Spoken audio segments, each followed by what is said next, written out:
Corona की दूसरी लहर के बाद जारी मुहलिक वबा ने एक दिन में मजीद 36 जानें ले ली। गुज़श्ता 24 घंटों में 2362 नए केसेस रिपोर्ट हुए। मुल्क भर में फाल केसेस की तादाद 47,236 तक जा पहुंची। मारूफ आलिम दीन मौलाना तारिक जमील भी कोरोना में मुब्तला। वज़ीर आज़म और वज़ीर आला पंजाब की जानिब से मौलाना की जल्द सेहतयाबी के लिए नेक तमन्नाओं का इजहार।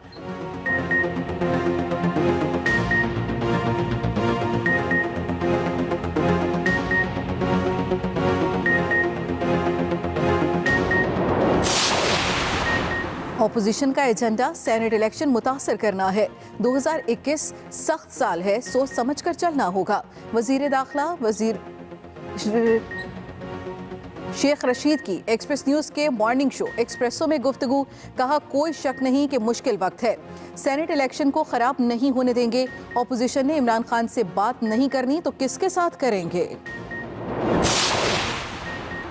पंजाब के मुख्तलिफ इलाकों में धुंध का राज हद निगाह कम होने पर ट्रैफिक की रवानी सुस्त रवी का शिकार। लाहौर, मुल्तान, साहिवाल, मियांवाली, बहावलपुर, रहीम यार खान समेत मुख्तलिफ मैदानी इलाकों में धुंध के जेरे कई मकामात पर मोटरवेज की बंदिश। ट्रैफिक पुलिस हुकाम ने शहरियों को गैर जरूरी सफर से गुरेज करने की हिदायत कर दी।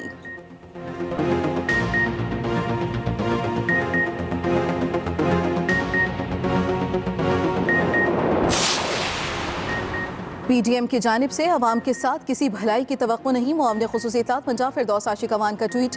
कहा, जलसे की आड़ में सकाफती विरसे को पहुंचने वाले नुकसान की वसूली पीडीएम से की जाएगी।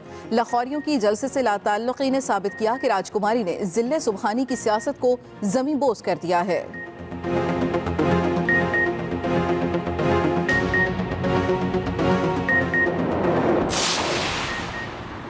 नून लीग के तमाम अरकान असम्बली को अपने इस्तीफे लंदन वाले कायद नवाज शरीफ को भिजवाने चाहिए। मुशीर दाखिला शहजाद अकबर का लीगी पार्लियामेंटेरियंस को मशवरा।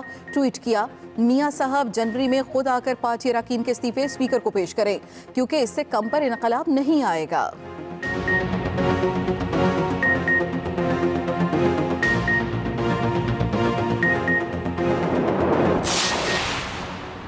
मौलाना फजल रहमान ने पीडीएम में शामिल जमातों का सरबराही इजलास आज तलब कर लिया।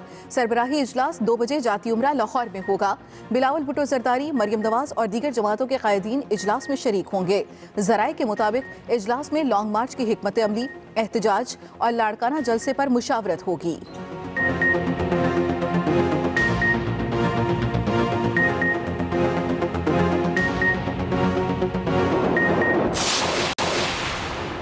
बिलावल भुट्टो ने शहबाज शरीफ से मुलाकात के लिए दरखास्त दी। तर्जमान पीपल्स पार्टी के मुताबिक बिलावल भुट्टो कोट लखपत जेल में अपोजिशन लीडर शहबाज शरीफ से मुलाकात करेंगे। अहम सियासी अमूर पर मुशावरत होगी।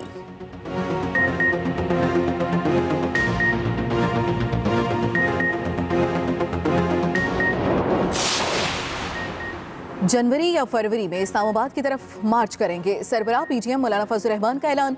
कहा, पीडीएम इजलास में फैसला हो चुका, हुकूमत का खात्मा करके दम लेंगे। बिलावल भुट्टो कहते हैं, मुज़ाकरात का वक्त गुजर चुका, जाली और सिलेक्टेड का इस्तीफा लेकर रहेंगे। मरियम नवाज बोली, लाहौर वालों ने जाली तब्दीली को हमेशा के लिए दफन कर दिया।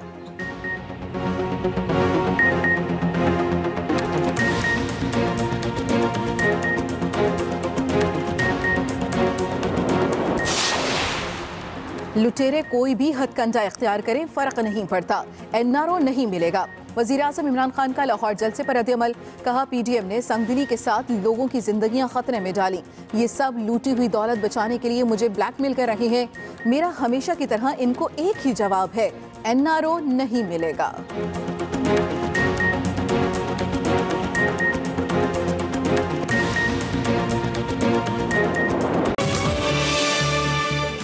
एक्सप्रेसो में आपको एक बार फिर से खुशामदीद। 10 बजे के बाद हम फिर आ चुके हैं With the same energy, yes। और प्रोग्राम के इस हिस्से में नॉर्मली पता है लोगों को बहुत इंतजार होता है। अभी हमें बताया जा रहा था कि बहुत ज़्यादा मैसेज आ रहे हैं कि निकले तेरी तलाश में क्यों नहीं लगा, मंडे है आज। तो हमने कहा कि आज हमको पूरा निकले तेरी तलाश में सेगमेंट विदाउट एनी ब्रेक एक ही सेगमेंट में दिखाएंगे। इस वक्त हमने निकले तेरी तलाश में देखते हैं और देखेंगे आज इसमें क्या खास है। सो देखते हैं निकले तेरी तलाश में।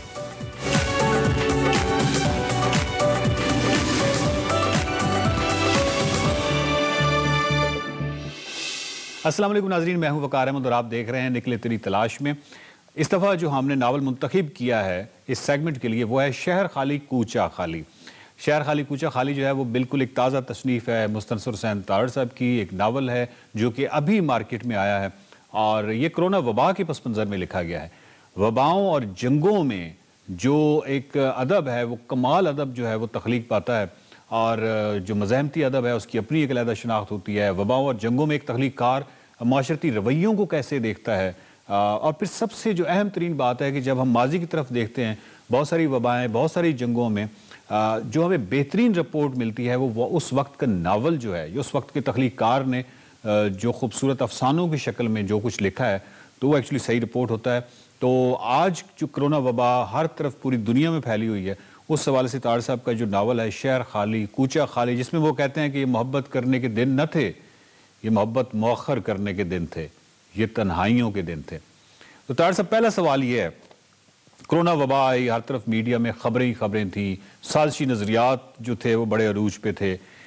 क्या किसी ख़ास खबर ने, किसी ख़ास वाक़या ने, किसी ख़ास बात ने तहरीक दी कि आपको इस वबा के पस मंज़र में एक नावल लिखना चाहिए?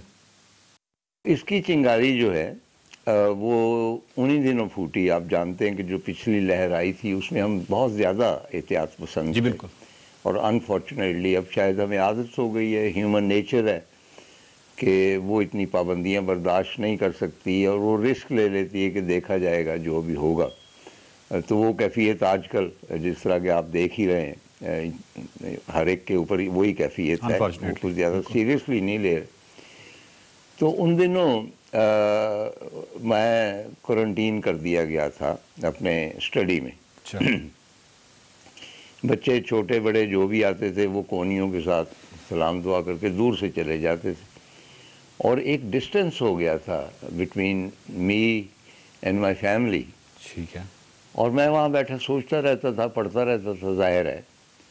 तो उन्हीं दिनों मैंने नोट किया कि मेरी स्टडी के आगे एक छोटा सा लॉन है और उससे आगे चार दीवारी है घर की, जिसको आप मंडेर कह लें, वो खाली पड़ी रहती थी। लेकिन उन दिनों मैंने महसूस किया कि वहाँ पे परिंदे आके बैठना शुरू हो गए। ठीक है। और ये बड़ी अजीब सी बात थी, परिंदे पहले वहाँ नहीं बैठते थे और वो काफ़ी देर बैठे रहते थे और अनवाओ अक़साम के परिंदे आते थे। तो मैं उनको स्टडी करता रहता, क्योंकि परिंदों को आप जानते हैं कि बहुत ही दिलचस्प होती हैं उनकी हरकत के, कैसे उनकी चोंचें जो हैं या जिस तरह वो बैठते हैं या जिस तरह लैंड करते हैं, पूरी ज़ाहिर है कि जिस तरह हम इंसान करते हैं वैसे ही वो भी होते हैं।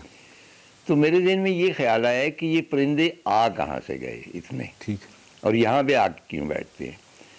तो मुझे एहसास हुआ कि वो जो दिन थे वो मेरा ख्याल है कि हमारे शहर की तारीख़ में कभी भी इतना सन्नाटा और इतनी खामोशी कभी नहीं हुई। दुरुस्त।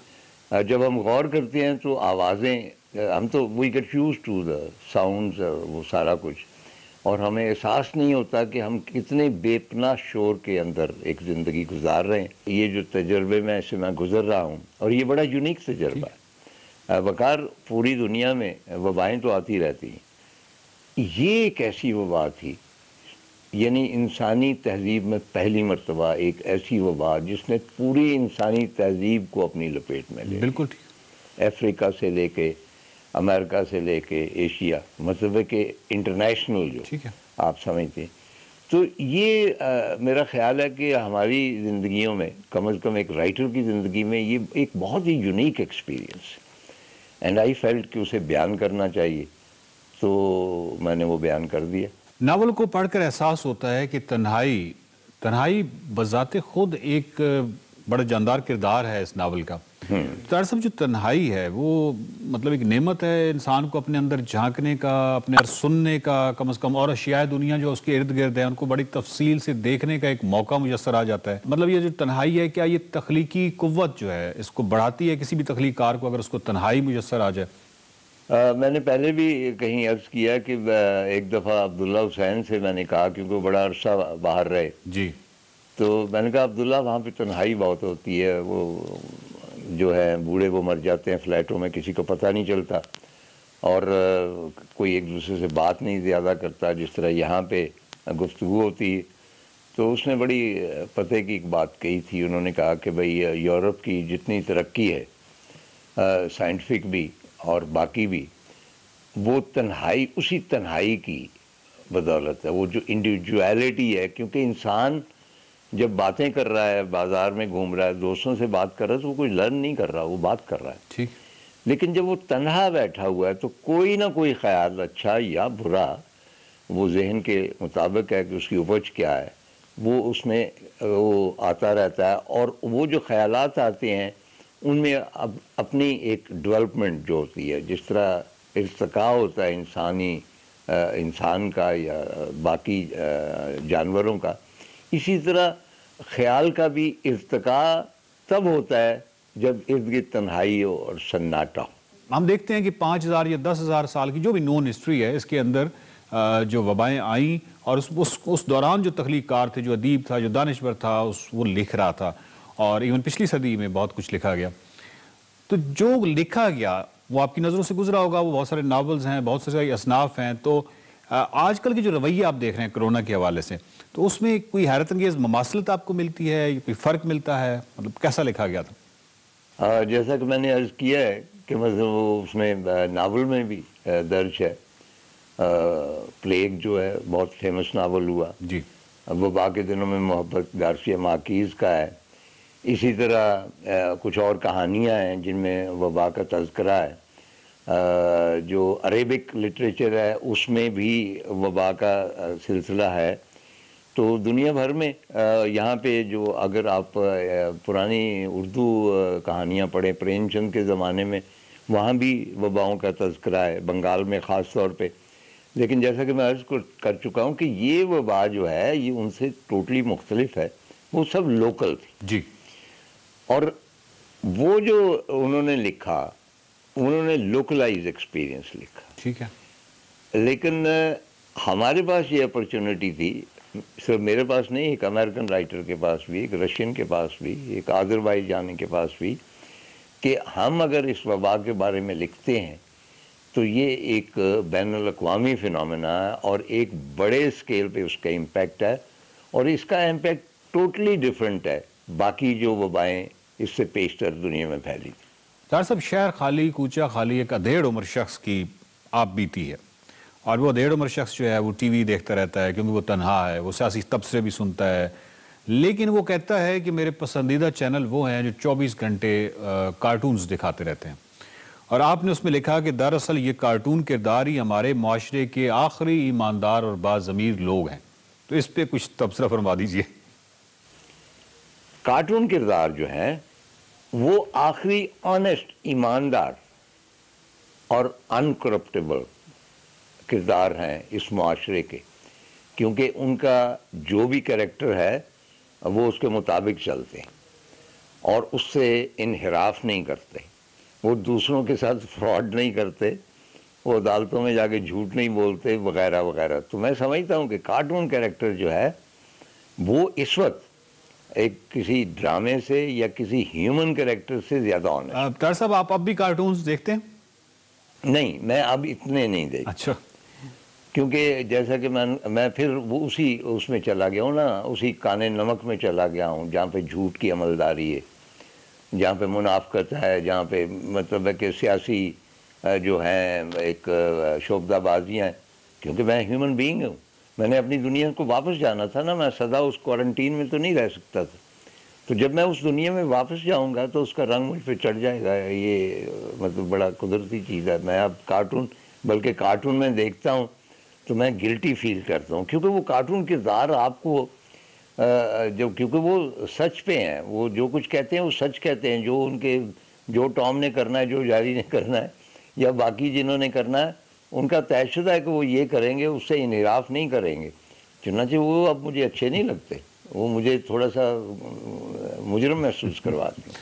तार साहब, ये बताइए कि आपने एक दफ़ा बताया था कि आप एनिमेटेड मूवीज़ बहुत शौक से देखते हैं। वो क्या ये शहर खाली, कूचा खाली के हवाले से सवाल ही, मतलब वैसे एक बीच में सवाल आ गया कि आप एनिमेटेड मूवीज़ तो शौक से देखते हैं ना? हाँ, नहीं, वो एनिमेटेड मूवीज़ जो हैं उनमें भी अगेन वो जो है आज़ादी जो है, क्योंकि मुझे परिंदे पसंद हैं, जानवर पसंद हैं और मुझे कहना नहीं चाहिए कि मैं उनको ज़्यादा सुपीरियर समझता हूँ। चुनांचे रियो फिल्म आई थी, आप जानते हैं कि तोतों के बारे में थी, फैसिनेटिंग फिल्म, और आइस एज वगैरह, वो सारी मैं इसीलिए देखता हूँ कि ये जानवर जो हैं ये बहुत ऑनेस्ट हैं और लवेबल हैं, और उनमें कहीं भी आप ये नहीं देखेंगे कि किसी एक जानवर ने दूसरे को मार दिया मज़हब के नाम पे। तार साहब, आपकी इस